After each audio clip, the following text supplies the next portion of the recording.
So here's another example in section 4.3. It's going to ask us in the directions to find the intervals for which this function is increasing or decreasing. So remember, there's 3 different steps that we need to follow in order to determine if our function is going up or down, increasing or decreasing. The first thing we need to do is find the derivative, so do that for me. The next thing we need to do is find our critical numbers where that derivative equals 0 or doesn't exist. So I'm going to set the derivative equal to 0.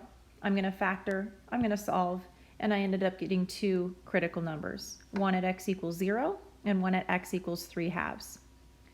Since I know the derivative equals 0 there, I can put those numbers on my sign chart and I can test intervals on either side of those numbers.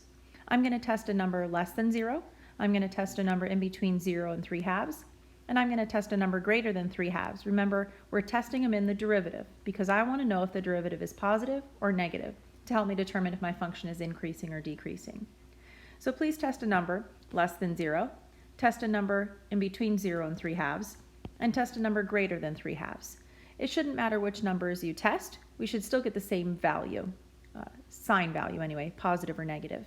So pause the video, test those numbers in your derivative, remember, to see if your derivative is positive or negative.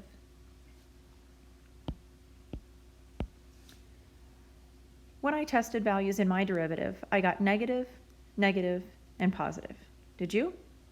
My derivative was negative at first, anything lower than 0. My derivative was negative again from 0 to 3/2, and then my derivative was positive after 3/2. Now that we know the sign of my derivative, I should be able to tell you if it's increasing or decreasing. We know that this function now is increasing from 3/2 to infinity because that's when my derivative is positive.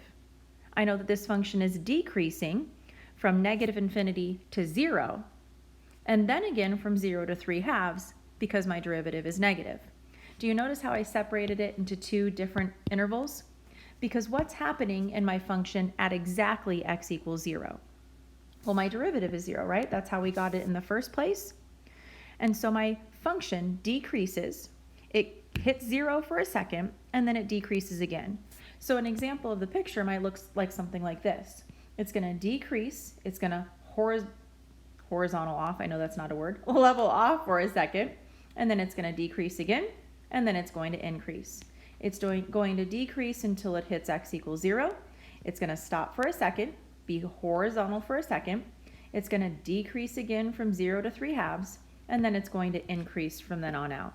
I know all of that behavior by just looking at the sign of the derivative. So, functions don't always have to be alternating. They don't always have to be positive, negative, positive, negative, positive, negative. I could have places on my graph where I decrease, stop for a second, and then decrease again, like we just looked at.